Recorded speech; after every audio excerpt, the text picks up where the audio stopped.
Après un BEP de Cynodactylo, j'ai intégré la société Thomson CSF Téléphone en tant qu'intérimaire. Au bout de 2 mois, mon directeur m'a proposé un poste d'assistante commerciale en CDI.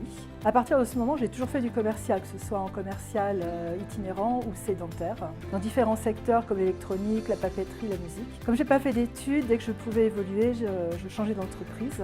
J'ai également subi plusieurs licenciements économiques. Après mon 5e, j'ai décidé de réaliser mon rêve d'enfant et de monter ma propre entreprise.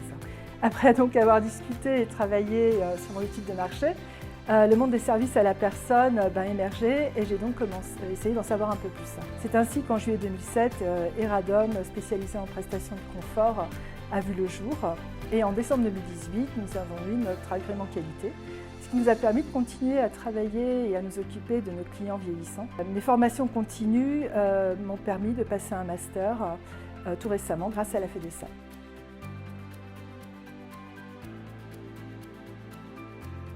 Aujourd'hui, nous sommes confrontés à 3 gros défis. Le premier, c'est le recrutement. Nos métiers ne sont absolument pas valorisés et pourtant ils sont indispensables dans le quotidien de nos bénéficiaires. Nos auxiliaires de vie et aides à domicile sont les maillons indispensables du bien vieillir à domicile.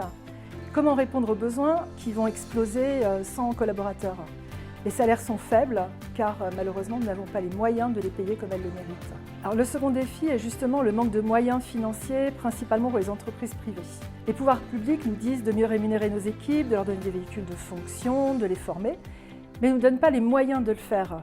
Et ce n'est pas avec un tarif socle à 23 € que nous en sortirons. Et le troisième gros défi est de pouvoir travailler correctement. Aujourd'hui, les pouvoirs publics nous y en empêchent et ils nous inventent tous les jours des nouvelles réformes, des décrets, des lois qui ne tiennent absolument pas les routes car ils ne sont pas finalisés, qui nous coûtent malheureusement très cher financièrement. Nous ne sommes malheureusement pas écoutés et devons mettre en place des procédures dictées par des bureaucrates qui ne connaissent pas nos métiers. C'est bien triste car ce n'est pas comme cela que nous y arriverons à valoriser les métiers et ce sont à terme nos bénéficiaires qui en paieront les pots cassés.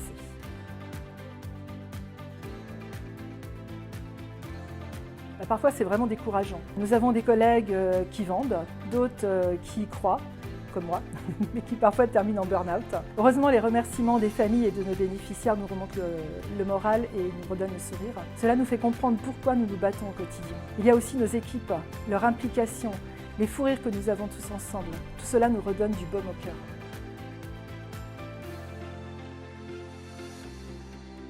Alors pour devenir entrepreneur dans ce secteur, il faut déjà être humble, savoir écouter, savoir faire grandir ses collaborateurs. Il faut aussi savoir donner, ne pas se sentir supérieur. Ce que j'aime dans mon rôle de chef d'entreprise, c'est que tous les jours, j'apprends quelque chose. Je dois également toujours me remettre en question. Rien n'est jamais acquis. Mes collaborateurs me font grandir. Si j'en suis là aujourd'hui, c'est grâce à eux. Nous évoluons ensemble et ça, c'est merveilleux.